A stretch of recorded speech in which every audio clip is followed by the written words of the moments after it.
Allez, salut à tous, c'est Brice pour la chaîne Une Bolée d'air et dans cette vidéo, je vais vous faire ce que je vous fais d'habituellement quand je suis intéressé par un boîtier, par un matériel, c'est-à-dire une revue de test. Vraiment, je vous dis tout ce qu'il y a à savoir sur le boîtier suite à tous les tests que j'ai pu voir dessus. Et donc, c'est ce qu'on va faire là. Alors, première chose, je suis désolé, vous entendez le son, il y a un écho pas possible. En fait, là, il est 23 h et des bananes, on est mercredi soir, après l'annonce, après l'annonce officielle 2 jours après. Donc, j'ai pu voir toutes les vidéos qui existaient dans les langues que je sais parler et j'ai même regardé un peu plus voir ce qui se passait au niveau des images.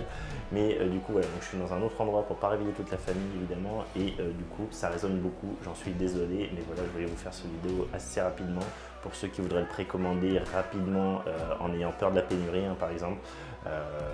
Olympus, enfin OM Digital Solutions a annoncé qu'il n'y aurait pas normalement, qu'il n'y aurait aucun problème, que tous ceux qui achèteraient allaient recevoir leur boîtier. J'ai quelques doutes vu le contexte actuel et c'est pour ça que je voulais quand même vous sortir quelque chose rapidement en français parce qu'aujourd'hui, de tout ce que j'ai vu, il n'y avait qu'un seul vrai test en français qui est sorti en plus il n'y a pas très longtemps.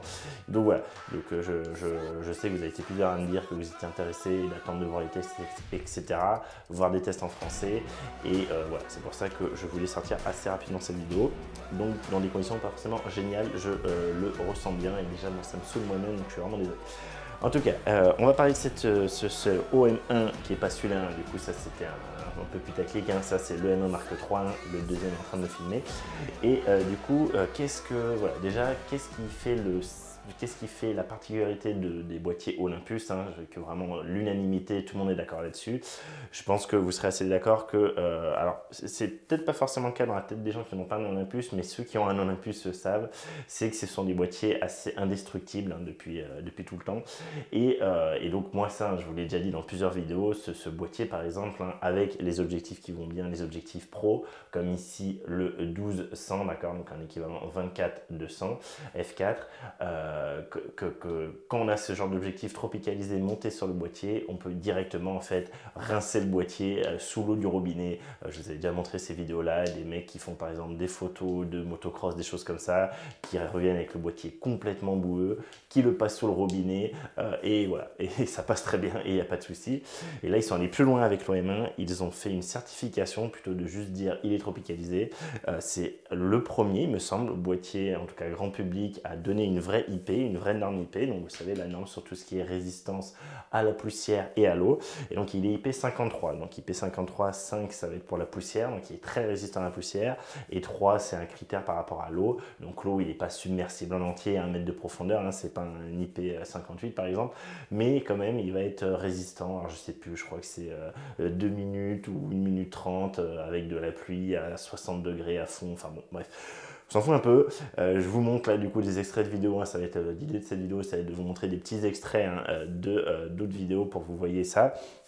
Et donc il y a plusieurs tests qui sont sortis déjà donc au niveau du sable, il y a un mec qui l'a foutu complètement dans le sable avec du coup en le recouvrant de sable, etc. Pas de souci.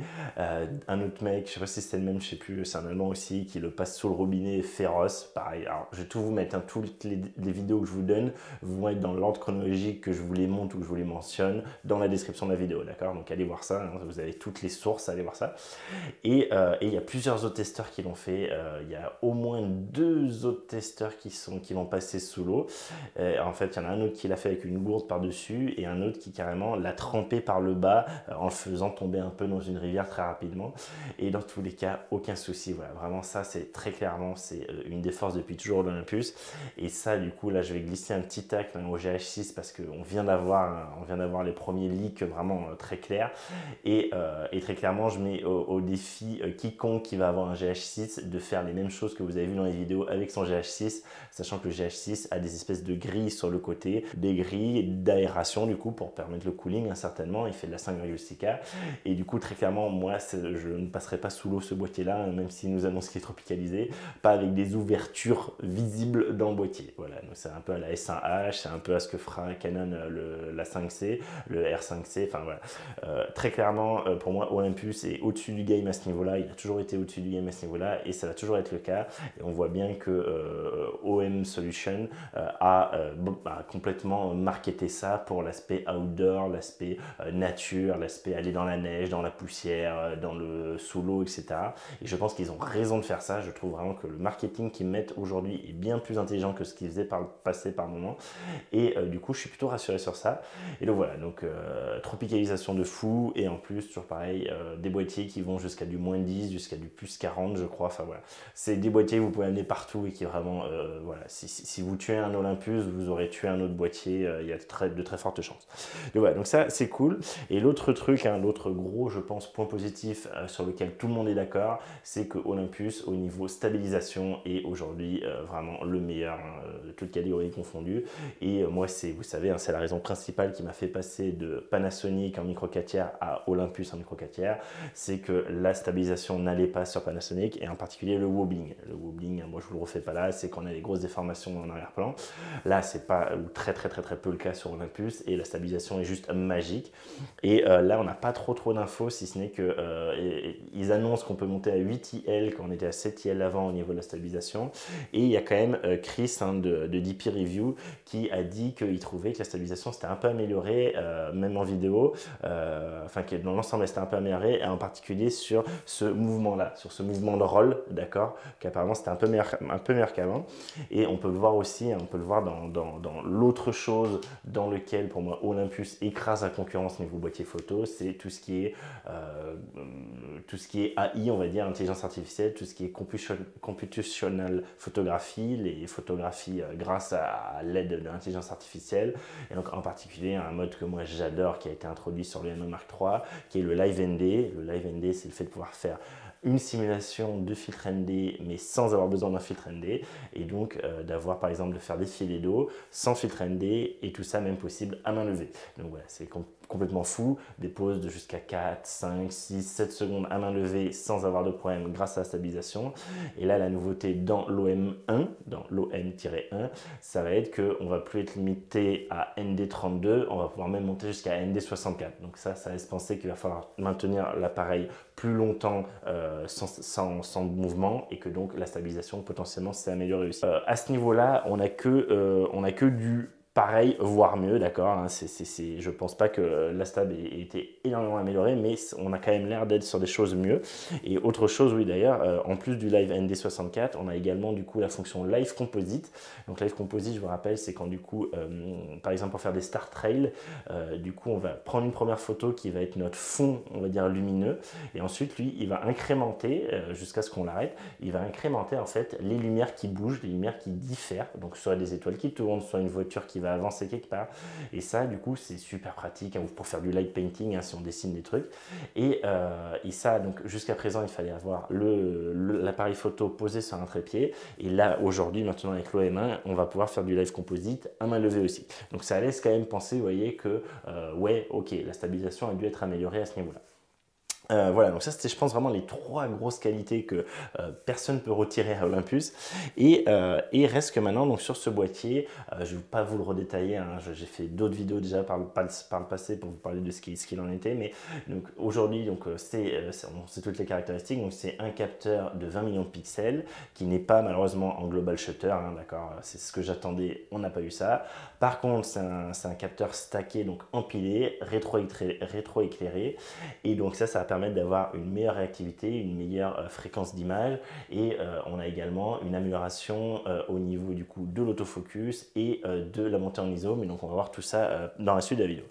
Mais qui dit nouveau capteur, hein, en général, le nouveau capteur il ne va pas pouvoir être exploité si derrière on n'a pas la puissance de calcul nécessaire pour l'exploiter justement, et ça du coup on a un nouveau processeur, alors, je ne sais plus comment il s'appelle, hein, et qui va se voir dans l'autofocus, etc., qu'on va voir après, mais qui même se retrouve juste en fait dans les modes, toujours dans ces modes, ces computational photography, en particulier le mode haute résolution. Donc vous savez, on a également un mode où on a le capteur qui va bouger, on va pouvoir sortir des photos de 80 millions de pixels quand le boîtier est sur trépied, et on va pouvoir également sortir des photos de 50 millions de pixels quand le boîtier est tenu à main levée. Donc on peut faire une photo haute résolution à main levée, Évidemment, il faut que le sujet soit immobile. Si le sujet bouge, du coup, quand notre capteur bouge, on va avoir un flou. Par contre, nous, juste en le tenant, on va réussir à faire sur un sujet immobile à ce que ce soit net.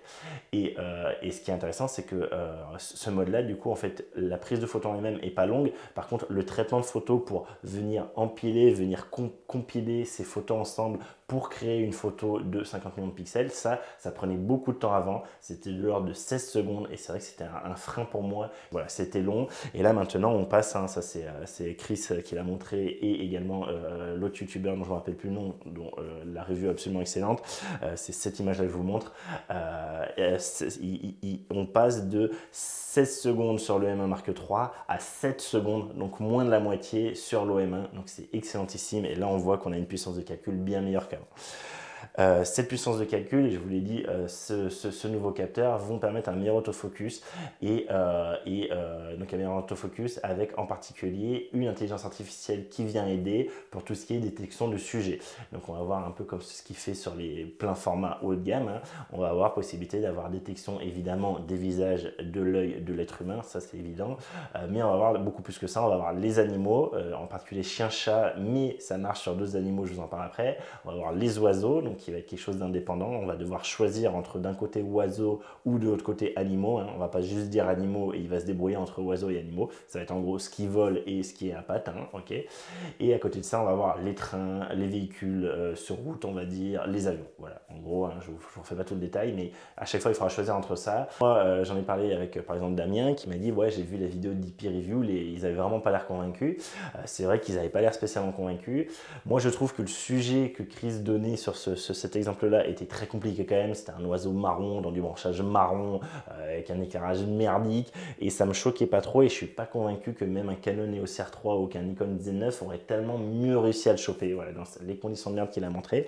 Et très clairement, eux comme Gordon Laing ont bien insisté sur le fait que c'était un modèle de pré-série, qu'ils n'avaient pas le firmware définitif dans le boîtier et qu'ils voulaient faire plus de tests à l'avenir pour pouvoir vraiment vérifier ça et être sûr de voir si cet AF s'est beaucoup amélioré, pas beaucoup. Ils étaient assez sur, voilà, sur la réserve, ce que je peux complètement comprendre. Mais à côté de ça, on a eu beaucoup d'autres vidéos qui sont apparues et moi, de tout ce que j'ai vu, enfin en tout cas par rapport à ce qui se faisait avant chez Olympus, c'est quand même excellentissime. On a gagné niveau autofocus de façon hallucinante. Là, je vous montre quelques vidéos. Enfin voilà, un mec avec son chat. Alors ok, là il est en gros plan, c'est facile, mais vous voyez que de suite le corps est détecté. On a après le changement d'œil, on a l'œil qui est détecté au milieu de ce corps. On avait par exemple ce youtubeur espagnol qui l'a fait à Barcelone sur des mouettes, où une mouette blanche sur fond assez encombré avec des mâts blancs, voilà, il y a des moments où elle prend beaucoup de champ, elle prend beaucoup de cadre, et d'autres moments où franchement elle est beaucoup plus petite, et franchement le tracking, le suivi automatique a l'air très très bon. Toujours sur ce même youtubeur, il a amené au zoo, et il le montre par exemple sur des suricates, et pareil, regardez la réactivité, enfin à peine, voilà, à peine le suricate apparaît, de suite on a l'animal, et si l'œil est visible, l'œil. Il expliquait aussi que même derrière les feuilles, il arrivait, ça marchait bien, que le boîtier n'était pas trompé par la feuille qu'il y avait devant. D'autres aussi l'a montré, un autre l'a montré avec par exemple, je crois que c'était un faisan, où à peine le faisan sort un peu, hop, de derrière un obstacle, de suite c'est capté. Donc de ce que je vois là-dessus, j'ai l'impression que c'est plutôt très très bon, même si je ne pense pas qu'on arrivera, attendons de voir, mais je ne pense pas qu'on arrivera au niveau évidemment des meilleurs boîtiers full frame, et en particulier qu'un R3, qu'un Z9, mais on n'est plus du tout sur la même gamme de prix, c'est plus vraiment au R6 qu'il faudra le comparer, et je peux commencer à vous le teaser maintenant, je vais me prendre ce boîtier très clairement, je vais me prendre l'OM1, et je le comparerai évidemment en particulier au niveau autofocus au R6, ça c'est très clair, ce sera quelque chose que je vous ferai. Et donc on verra ce que cet autofocus a dans le ventre pour les animaux, etc. Je vais essayer de solliciter Damien là-dessus pour qu'il m'aide là-dessus. Donc voilà, donc pour vous dire, moi j'ai l'impression que cet autofocus est quand même excellent et qu'en tout cas le gain par rapport à ce qu'on avait sur le M1 Mark III est absolument évident. Et là je remets un petit avec la Panasonic tant que j'y suis. On est bien sur un autofocus à détection de phase évidemment, ce qui n'est pas le cas chez Panasonic. Alors apparemment c'est beaucoup mieux, hein, comme à chaque fois c'est beaucoup mieux. J'attends de voir en vrai ce ce que ça va donner et voilà, pour moi Panasonic est en train de se suicider à petit feu en gardant cet autofocus à détection de contraste. En parlant d'autofocus, on a l'ajout à l'arrière, hein, ça je vous l'ai déjà dit, je vous le redis vite fait pour ceux qui n'auraient pas vu mes autres vidéos. On a un bouton ici qui va venir s'ajouter de AF On pour ceux qui voudraient faire du focus avec le pouce. On a directement un raccourci physique, un bouton physique pour ça. Niveau obturateur, du coup, l'autre grosse nouveauté de ce boîtier, je vous ai dit, ce capteur est un capteur très très rapide, capteur donné pour être capable de faire du 120 images par seconde. Et effectivement, avec le shutter électronique, il est capable de faire du 120 images par seconde. Par contre, c'est uniquement avec l'AFS, donc AF fixé une fois pour toutes à partir de la première photo, et pareil pour l'exposition. On va pas avoir l'exposition et l'autofocus qui vont changer en cours de rafale. Donc typiquement, si vous avez un sujet qui vient vers vous, c'est mort, et pour l'exposition, bon, c'est un peu embêtant, mais quand même. Si vous voulez avoir l'autofocus continu, l'AFC et l'AE, l'automatique, enfin la luminosité et l'éclairage automatique, il faut passer du coup l'exposition automatique, il faut passer du coup à 50 images par seconde, ce qui reste excellent. Par contre, attention, c'est excellentissime, mais tout ça, ça ne prend pas tellement en compte le buffer. Et justement, le buffer a l'air d'être assez faible. Et de tout ce que j'ai compris, en gros, si on arrive à avoir 2 secondes complètes à 50 fps, donc 100 fps sur 2 secondes, on est bien content. Voilà, donc le buffer, c'est de l'ordre de 100 images, 120 images, donc on va le remplir très très vite. Après, à voir comment il s'enchaîne derrière, c'est un truc aussi évidemment que je voudrais tester, à voir est-ce que du coup, ok, il est plus à 50 images par seconde, peut-être il est plus qu'à 20 images par seconde et il arrive à tenir cette cadence pendant 2-3 minutes, et bien déjà, voilà, ça passe carrément. Donc voilà, ça sera quelque chose à tester en vrai. Et justement, pour cette histoire de buffer, on est toujours sur 2 slots en carte SD normale, pas en CF Express comme justement le GH6. On a vu que du coup, un des 2 slots était en CF Express. Moi, vous savez, ça me plaît pas, c'est gros, c'est cher, c'est encombrant. Je peux pas le rentrer dans mon ordi, contrairement à une USB où je peux faire tout ça, et c'est pour ça que j'adore les SD. Et ce coup-ci, on a bien les 2 slots en UHS 2, contrairement à mes EM1 Mark III qui ont un slot en UHS 1 et un slot en UHS 2. Donc voilà, donc ça c'est très cool pour moi, parce que moi vraiment je veux rester sur de la SD aujourd'hui. Et un truc, c'est que par contre, je n'ai pas trouvé malheureusement l'info, je vous avais dit un truc que j'attendais, c'était qu'on ait l'enregistrement simultané sur ces 2 cartes-là, l'enregistrement vidéo sur ces 2 cartes-là, et je n'ai pas trouvé l'info, je n'ai eu aucune vent de l'info, donc évidemment je vous le dirai dans mon test. Ensuite, on va avoir donc quand même sur cet aspect rafale, donc il y a la rafale que je viens de vous dire, mais on a, vous savez, un autre mode qui est bien aimé chez Olympus, c'est le mode Capture Pro, où en fait ce mode-là, dès qu'on va commencer à appuyer sur notre shutter pour faire la mise au point, dès qu'on va commencer à faire le premier cran d'appui sur le shutter, sur le déclencheur, pardon, on va du coup faire notre mise au point, et en fait, on va avoir des images qui vont s'enregistrer en permanence et qui vont se vider en permanence.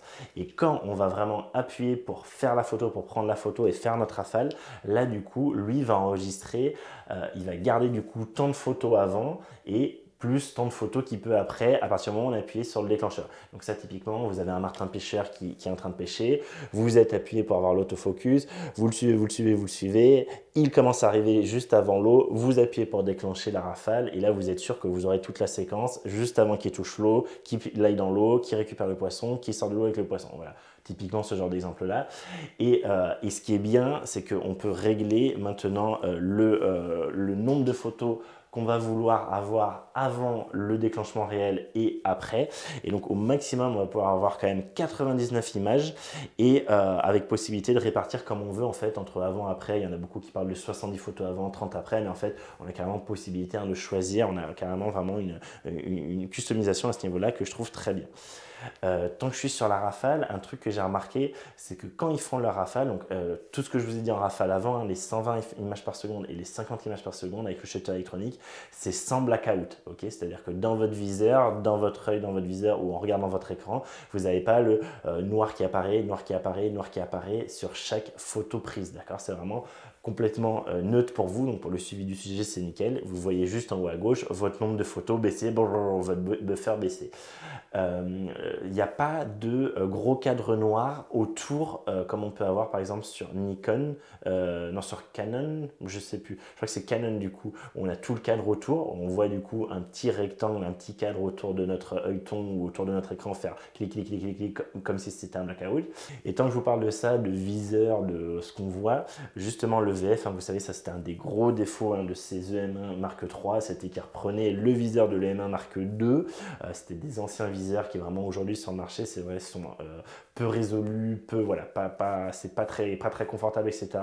Et donc ce que je vous avais dit dans les précédentes vidéos, hein, on a bien un viseur donc OLED, donc déjà bien meilleur à ce niveau-là, niveau on va dire contraste, noir, ce que peut nous amener l'OLED, qui est bien à 120 images par seconde, ça j'y viens juste après, qui va avoir un facteur de grossissement un peu plus gros, qui passe de, je sais plus, 1, et des bananes millions de pixels à 2, combien c'est 4,76. Je crois qu'il passe de 1,8, je sais plus combien il était là-dessus, à 4,76. Enfin, c'est énorme. Je vous l'ai dit dans la précédente vidéo. Je crois que c'est 2,6 fois, un truc comme ça. Enfin, la résolution explose tout. Et tous ceux qui ont testé vraiment me disent que le viseur est très bon. Et en plus de ça, je vous ai dit, on a donc on a un grossissement qui va être meilleur. Et en plus de ça, on a ici au niveau de l'œilleton, on va avoir un œilleton un peu plus haut, un peu plus grand. Et j'ai l'impression qu'il a l'air d'être un peu plus confortable. Et le truc qui l'entoure, hein, l'œilleton, là, sur quoi va reposer l'œil, j'ai l'impression que ça a l'air, je suis pas sûr que ce soit du caoutchouc vraiment, comme par exemple sur un G9, un Panasonic G9 pour le coup, ça c'était vraiment excellent.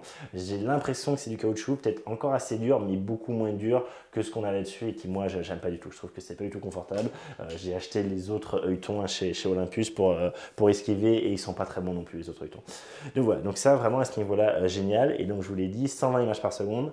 Par contre attention, Chris Nichols disait quand même que quand il shootait en particulier en rafale, je crois, il avait un peu la sensation qu'il y avait un peu des petits ralentissements, des petits à-coups par moment, que les 120 images par seconde n'étaient pas forcément tout le temps tenues, ou en tout cas n'étaient pas forcément tout le temps bien constantes. Donc voilà, à vérifier après dans la vraie vie, mais dans l'ensemble, tous les testeurs avaient l'air de dire que vraiment ce viseur était excellent et que ça n'avait rien à voir avec ce qu'il y avait avant.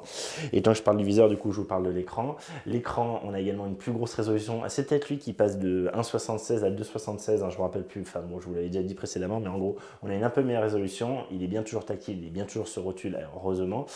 On a l'arrière hein, qui, du coup, ça c'est un peu du détail, tout ça je vous le dis vite fait, mais l'arrière du coup ici, au lieu d'être lisse comme là, coucou, ce qui voit mon œil, au lieu d'être lisse comme là, on va avoir l'aspect texturé comme par exemple sur l'avant là, d'accord, on va avoir l'aspect un peu cuir texturé qui va être également sur le côté au niveau de la trappe des SD, que là vous voyez c'est du coup en plastique lisse, ça c'est toujours un peu chiant, je trouve, il est toujours un peu dur à ouvrir, vous voyez, et on va avoir également cette texture qui va descendre tout en bas là sur l'ensemble des boutons et pas juste en haut. Potentiellement une un peu meilleure prise en main et une uniformité un peu plus logique, et cet écran par contre malheureusement ça c'est un des trucs que j'attendais et ce n'est toujours pas le cas, on va toujours pas pouvoir zoomer, on va pas pouvoir pinch to zoom, donc dans la galerie quand vous voulez zoomer sur une image, vous n'allez pas pouvoir faire comme sur un smartphone, juste ça, d'accord. Vous allez devoir du coup appuyer sur l'écran et tirer une réglette hein, sur le côté comme actuellement sur le M1 Mark III, c'est complètement débile, ça m'en fout. Espérons qu'une mise à jour règle ça et que ce soit pas que l'écran tactile ne soit pas multipoint, ce qui rendrait fou. Et ce n'est pas non plus utilisable même en point simple, en single point, dans les menus. Donc vous pouvez pas changer vos menus en faisant ça, vous pouvez pas appuyer sur les trucs de vos menus directement avec l'écran tactile. C'est voilà, ça c'est vraiment débile, c'est vraiment nul. Et pour le coup, Panasonic fait bien meilleur depuis fait bien mieux depuis tout le temps. Voilà, donc ça c'est naze. Là, vous venez de voir, il y a un crop dans la vidéo, on en parle juste après hein, sur l'aspect temps d'enregistrement, mais avant de vous dire ça, donc je vous parlais des menus, et les menus justement, ils ont été retravaillés, et c'est maintenant des menus à l'horizontale, enfin du coup on peut pas faire avec le doigt, mais c'est à l'horizontale, avec les codes couleurs, voilà, quelque chose qu'on peut retrouver chez Sony, chez Canon, des choses plus logiques, et un truc qui est vraiment bien, c'est qu'on a, quand une option est grisée, on va pouvoir directement cliquer sur OK au milieu de notre pad arrière, et on va avoir la raison de pourquoi c'est grisé. Et ça, il y en a très peu qui le font et c'est vraiment pénible de ne pas savoir putain c'est quelle option que je dois réactiver ou désactiver pour pouvoir activer cette option là. Là directement le boîtier nous le dira. Donc ça c'est très bien et tout le monde avait l'air de dire que les menus étaient bien plus intuitifs, bien plus logiques, bien plus rapides d'accès. Clairement voilà, c'était pas un fort non plus d'Olympus. Il garde par contre la logique d'avoir le petit diamant pour le shutter premier rideau. anti-vibration, le petit cœur pour le shutter électronique silencieux, enfin voilà. Ça c'est très bizarre leur logique, mais bon, tant pis, hein, c'est comme ça. Et tant que je suis sur un peu les petites améliorations visuelles, on va avoir quand on lance un enregistrement, un cadre rouge qui apparaît tout autour de l'écran ou du viseur pour nous dire qu'on est en train d'enregistrer. C'est une indication supplémentaire en plus du rec et de la petite carte SD qui clignote en rouge. On va avoir ce gros symbole autour pour être sûr de bien enregistrer. Donc ça, je trouve ça très bien. Et ça, c'est pareil, je crois que Panasonic le faisait. Et justement, j'arrive à la vidéo. Donc la vidéo, le premier truc, alors je vais commencer par ça, ce que je vous l'ai dit, c'est que voilà, on n'a plus de limite d'enregistrement et ça, c'est un truc que j'attendais évidemment. J'aurais pas besoin de faire gaffe comme j'ai fait gaffe là juste avant. J'arrivais à 28 minutes d'enregistrement. J'ai dû arrêter et relancer parce que je savais que sinon à 30 minutes ça coupait et potentiellement, vous savez, je suis bavard, je parle et potentiellement j'allais rater et parler pendant 15 minutes dans le vide, devoir refaire ma prise, plus être naturel parce que moi vous savez, je vous parle naturellement et après refaire la prise, devoir dire les mêmes choses, ça me plaît pas. Donc voilà, c'est du temps perdu, j'ai pas le temps pour ça, personne n'a le temps pour ça, ça fait chier, ne plus avoir de limite d'enregistrement, c'est ce qu'il faut, merci OM System. Et donc quand même, à côté de ça, évidemment l'autre truc que j'attendais c'était d'avoir de la 4K 60 fps, enfin de l'UHD 60 fps, mais on a également de la C4K en 60 fps. Donc en 4.2.0 8 bits en H264, codec H264. Et par contre, à côté de ça, on va également avoir de la Full HD, donc 1080p, jusqu'à 240 images par seconde. Donc ça, c'est quand même très impressionnant. Et par contre, c'est un peu décevant d'avoir la 240 images par seconde en du coup 1080p et seulement 60 en 4K Ultra HD. On aurait pu s'attendre à du 120 et ça, c'est la petite déception. Je pense que voilà, peut-être que OM System, Olympus, n'arrive pas à exploiter totalement ce capteur-là et du coup voilà. Donc ça, c'est quand même bien cool. Donc je vous le rappelle, sans aucune limite d'enregistrement. On va également pouvoir, alors petite précision sur le Full HD en 240 fps, apparemment ça implique un petit crop et une petite perte de, enfin une moins bonne montée en ISO, en tout cas une apparition de grains de bruit électronique plus rapide quand on est à 240 images par seconde qu'en 120 ou 60 en Full HD. Donc voilà. On va également pouvoir avoir toujours l'UHD jusqu'à 60 fps en 4.2.2 10 bits en interne. Et donc ça, c'est super cool. Mais ça, par contre, c'est un peu comme la logique Canon. C'est-à-dire que pour avoir du 4.2.2 10 bits en interne, on est forcément sur du H265 et on va être forcément du coup soit sur du OM log, le log de chez OM Digital Solutions, soit sur du HLG, donc HLG plus pour tout ce qui est HDR. Donc voilà, donc c'est quand même très bien. Il faudra que je vois si ça passe ou pas sur mon logiciel de montage. Vous savez, j'avais des gros problèmes avec le 7S3 à ce niveau-là. Mais voilà, on peut enregistrer en 4K 60 fps, 4.2.2 10 bits en interne sans limite d'enregistrement. Voilà. Donc ça, c'est cool. Et plus que ça, on peut enregistrer en 4.4.4 12 bits RAW sur un moniteur externe, sur un Atomos Ninja 5. Donc, voilà, donc ça c'est juste foufou.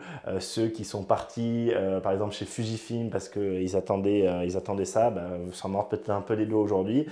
En tout cas, voilà, c'est vraiment super cool qu'ils proposent ça.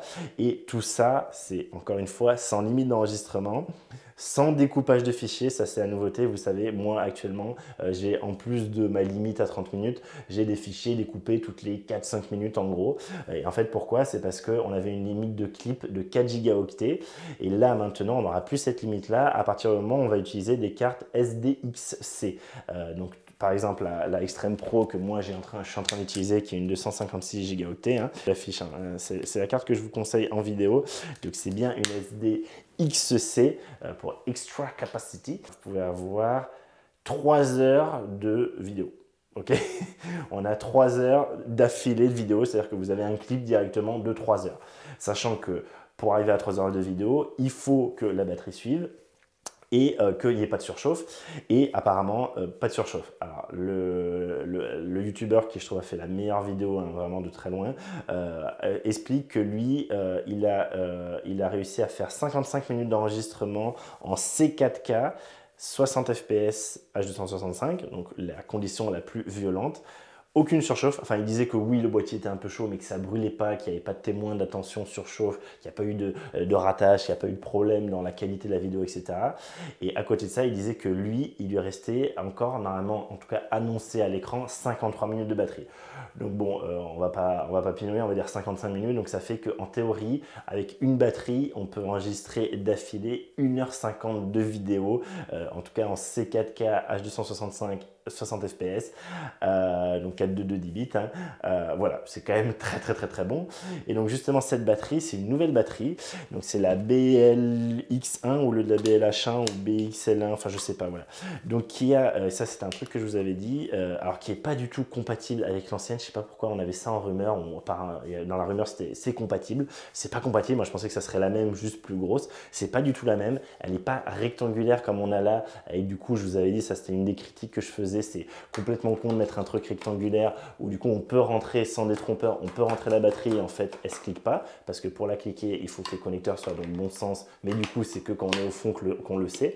Donc ce qu'ils ont fait, c'est qu'ils ont fait une batterie avec un détrompeur le plus logique du monde, c'est-à-dire déjà arrondi comme ici sur mon R6. Si vous la rentrez pas dès le début dans le bon sens, d'accord, si ici vous ne la rentrez pas dans le bon sens et que vous essayez de la retourner, ben là forcément rentrer dans des angles droits dans un angle arrondi, c'est comme les enfants avec les jouets, hein, ça ne marche pas.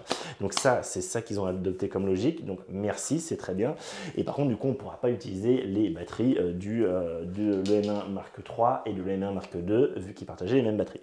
Donc voilà, donc ça elle est du coup elle a plus de capacité, hein, et c'est bien pour ça qu'on peut faire des choses aussi bien en vidéo. Et à côté de ça, le boîtier va être livré sans chargeur externe, contrairement à jusqu'à présent. Il va être livré uniquement avec un câble USB-C. L'USB-C du coup va servir sur le boîtier à charger la batterie. On va avoir du power delivery 18 watts.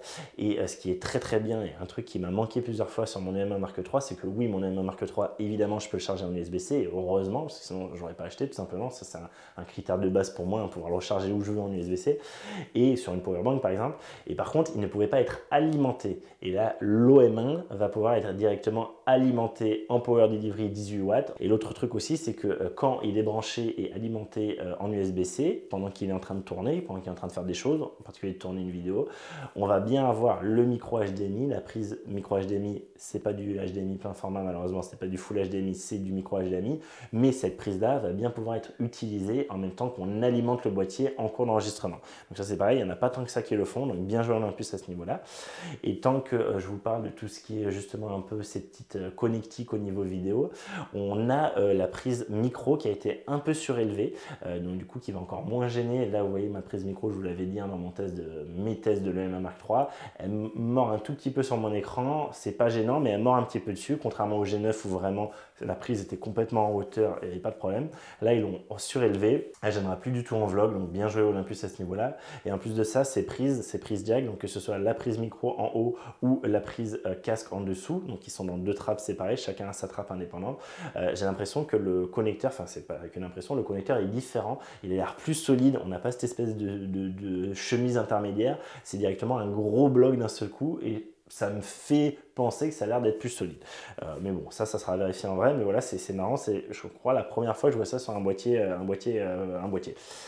Et reste du coup le gros point faible du micro 4 tiers en général et de l'Olympus EM1 Mark III, hein. C'était évidemment la sensibilité, la montée en ISO. On a des petits capteurs qui donc vont capter moins de lumière par rapport à un plein format, et c'est très clairement une problématique qu'on peut avoir avec le fait qu'on va avoir on va avoir moins de profondeur de champ, on va avoir tout qui va être sur le même plan, on va avoir moins de bokeh, moins de flou d'arrière-plan créé sur un petit capteur. Donc ça, évidemment que le nouveau capteur et le nouveau processeur ne vont pas changer ça au niveau du flou d'arrière-plan. Par contre, on a une bien meilleure montée en ISO et ça s'est vérifié. Donc déjà en vidéo, j'ai rien trouvé de plus de 6400 ISO, mais j'ai quand même trouvé quelqu'un qui montrait que cette vidéo-là, elle était enregistrée à 6400 ISO. Donc si vous venez peut-être du full frame ou d'un autre constructeur, même Panasonic, hein, pour moi, on pouvait très bien monter à 6400 ISO et aller même au-dessus, quitte à avoir du bruit partout, une vidéo dégueulasse. Sur Olympus, même en tout manuel, on ne pouvait pas monter en vidéo à plus de 3200 ISO, ce qui était complètement débile. Donc au moins, on peut au moins monter à 6400 ISO aujourd'hui et j'espère qu'on peut monter à plus que ça, même si on le souhaite. Je vérifierai ça, je vous le ferai dans mon test. Et niveau photo, donc j'ai vu, donc on peut monter à 102 400 ISO. Donc voilà, par rapport aux 25 600 d'avant, on est sur du 4 fois plus en gros. Et du coup, bon, ça veut un peu rien dire parce que les valeurs max, on s'en fout toujours un peu. Par contre, ils ont montré des photos. Alors, c'est des photos du coup vues sur YouTube, en qualité YouTube, avec la compression, etc. Donc, c'est très compliqué de juger. Mais quand même, il y a plusieurs photos que j'ai vu passer à 12 800 ISO qui m'ont semblé très correctes hein, pour être des JPEG sortis de boîtier. Et même par moment du 25 600 ISO, j'ai été franchement bluffé. Mais c'est au point où je me demande si sur cette vidéo-là, c'est pas une erreur en fait, s'ils se sont pas trompés. Je crois que c'est Adorama, je sais plus si c'est Adorama ou un autre, ou BH, je sais plus. Enfin, je crois que c'est un des gros magasins américains. Et putain, 25 600 ISO, franchement, ce qui sort pour du micro 4 tiers, je suis vraiment impressionné. Voilà, si c'est vraiment le cas, il y a un gros gain au niveau sensibilité. Vraiment, il y a eu des gros efforts faits et bravo au M-System pour ça. Et donc voilà, j'ai fait le tour hein, des choses qui me semblaient importantes. Hein. Je ne vous refais pas dans le détail hein, toutes les petites choses. Enfin, je vous le dis vite fait. Vous savez, du coup, on a les molettes par exemple qui du coup sont intégrées dans le corps, que ce soit à l'avant ou à l'arrière. Le bouton iPhone, je vous l'ai dit. Le levier ici qui du coup a été switché au lieu d'avoir le clic ici, le clic sera de l'autre côté. Ici, le switch on-off a été un peu modifié. Les boutons ici sont un peu incurvés, un peu en concave. Hein. Et voilà, c'est à peu près tout pour l'aspect physique. Ah oui, et si, et quand même, j'ai oublié, ça c'est important et je finis là-dessus et j'aurais peut-être dû en parler avant.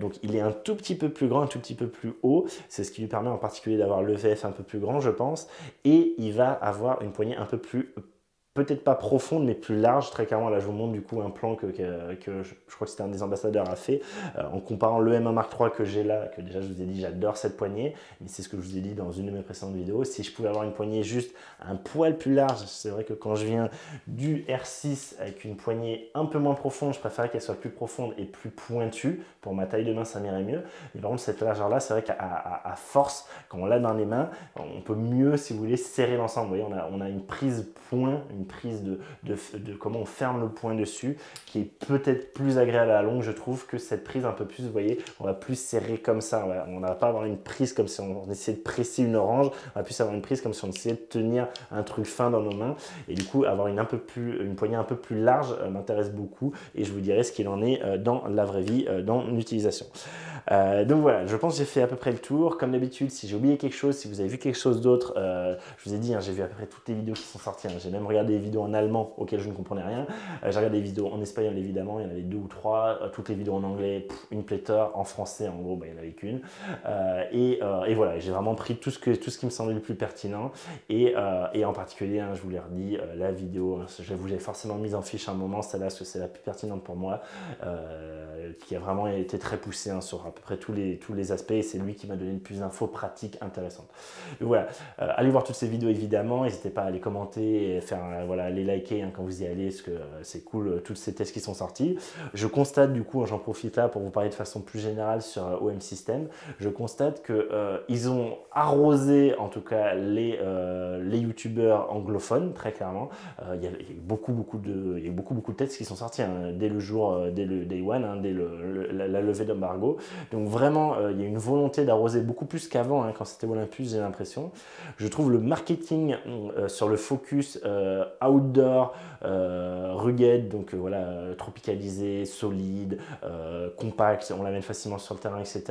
Plus l'aspect, on est les seuls à faire du computational pour le live ND, le live composite, le Starisky AF, hein, la mise au point sur les étoiles en automatique, en autofocus, le mode haute résolution à main levée, enfin voilà, tout ça, ils ils insistent à fond dessus et je trouve que c'est très bien, qu'il faut vraiment que, voilà, qu'ils insistent sur leur point fort, parce que pour moi, c'est clairement leur point fort.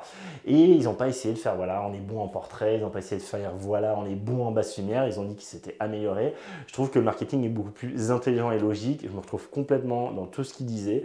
Voilà, donc vraiment, ils n'essayent pas de chasser sur les terres du plein format, ils essayent de dire, de retenir ceux qui sont en micro 4 tiers et ceux qui voudraient des boîtiers petits, compacts, solides, légers, avec plein de choses qu'on peut faire sans avoir besoin de se trimballer un trépied, de se faire emmerder.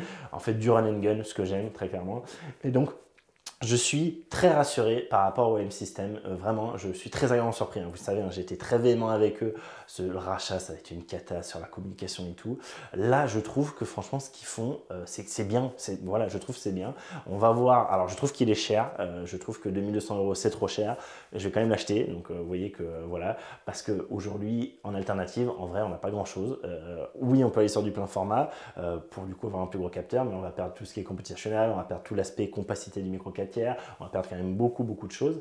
Et du coup, voilà, c'est cher, mais c'est pas rédhibitoire pour moi. Voilà, c'est trop cher, je trouve. À mon avis, ils se tirent une balle dans le pied pour les nouveaux arrivants qui n'ont pas forcément encore en tête ce qu'ils veulent exactement et ce qu'ils veulent vraiment, ce genre de boîtier qu'on amène partout, etc. Et qui vont du coup plutôt se dire, bah ouais, mais je peux avoir un plein format à moins de 1000 €, un Neo CRP à moins de 1000 €, je vais pas prendre un micro 4 tiers. Ça, je pense que ça va être compliqué à ce niveau-là. Par contre, voilà, je trouve vraiment qu'à côté de ça, tout ce qu'ils ont fait est quand même très bienvenu. Leurs vidéos promotionnelles sont bonnes. Voilà, je trouve que je suis plutôt très rassuré. Ils se sont voulus rassurants sur l'aspect « il n'y aura pas de pénurie des gars ». Ça, je suis beaucoup moins convaincu, j'attends de voir. Mais si c'est le cas, tant mieux. Alors après, c'est ce qui s'attend à ce qu'il n'y ait pas beaucoup de ventes et du coup, bah, de toute façon, s'il n'y a que, je sais pas, 1000 boîtiers qui sortent dans le monde, qui sont achetés dans le monde, bah, il n'y a pas, voilà, pas besoin d'avoir une production de fou. Donc voilà, donc tout ça, je trouve ça plutôt très rassurant et je dois m'arrêter parce que je commence à plus avoir de batterie. Je commence à être limite en batterie, donc je vais mettre ma seconde batterie. Et donc vous voyez certainement qu'avec l'OM1, j'aurais pas eu besoin de faire ça non plus. Allez, je vous retrouve tout de suite.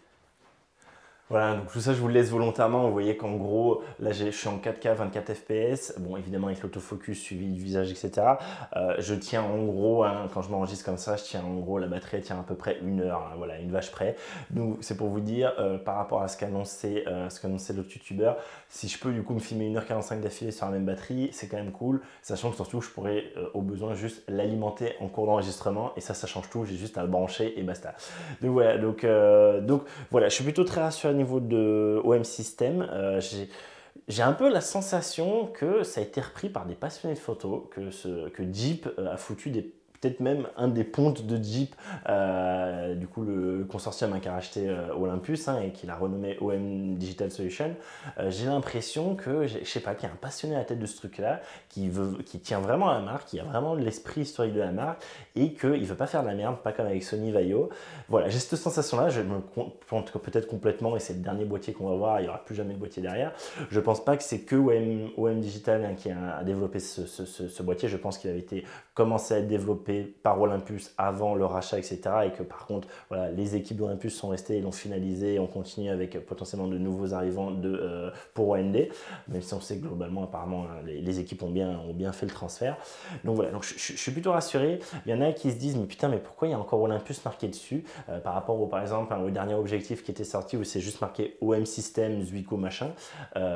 Sur les deux objectifs qui sont annoncés aussi, ça je vous l'ai pas redit, mais du coup, on a le 12-40 mm f2.8 Pro version 2 qui va sortir en même temps, qui sera siglé que OM System, et on a le 40 150 mm f4 qui sort, qui est tout nouveau, c'est un nouvel objectif, donc c'est bienvenu aussi, qui lui aussi va être siglé juste OM System, OM Digital Solution, et là ici on va avoir cette OM1 qui a donc l'OM1 à la place de l'OMD actuel que j'ai sur mon boîtier OM1 Mark III.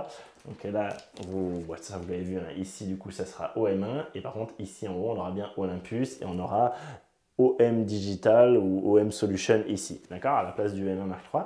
Et du coup, il y en a qui se disent, ouais, putain, Olympus, c'est bizarre, pourquoi ils ont écrit ça là?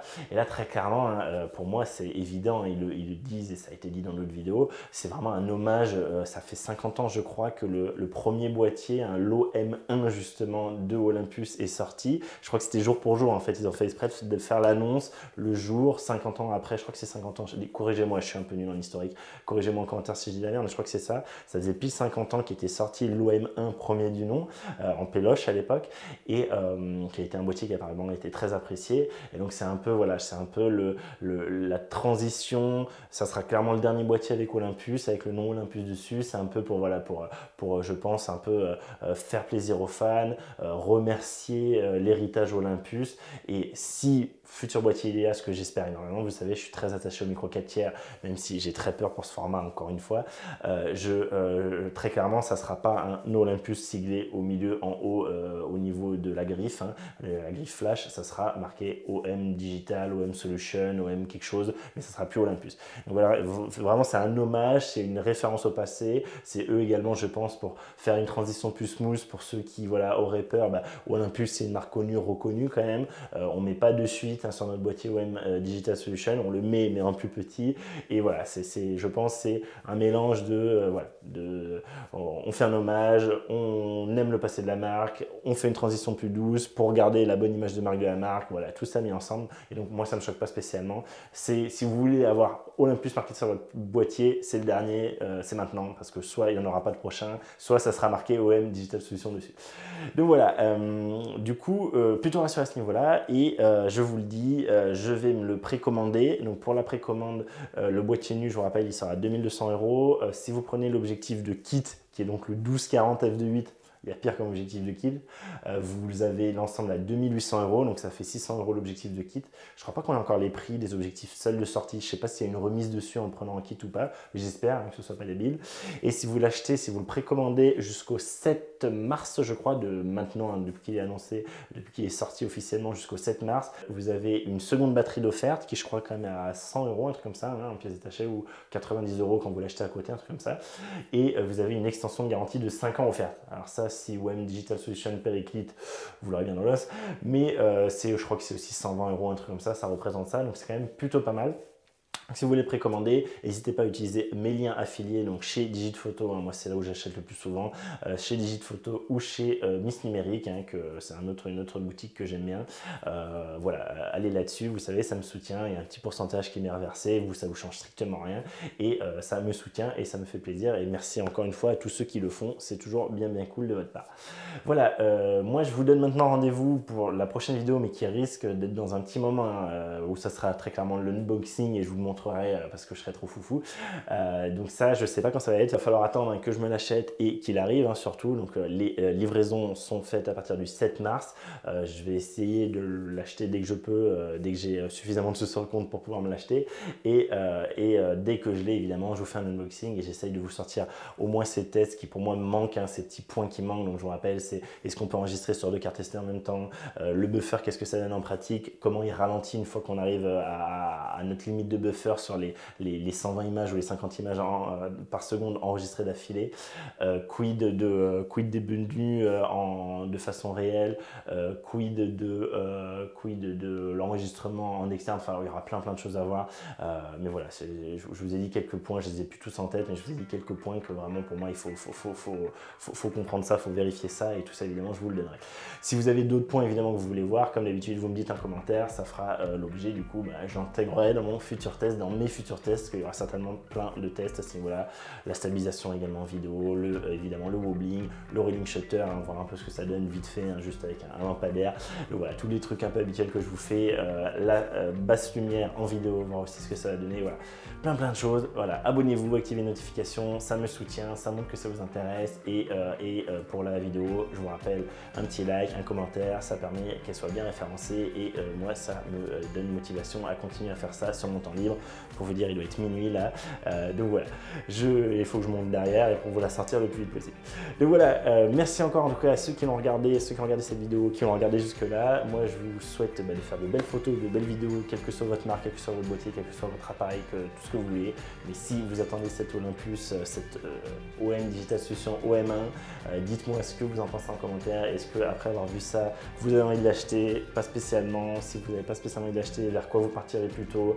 Est-ce que vous pensez que le micro 4 tiers est en train de péricliter ou pas? Tout ça. Allez, je vous donne rendez-vous très bientôt pour une prochaine vidéo. D'ici là, portez-vous bien, tout ça. Salut!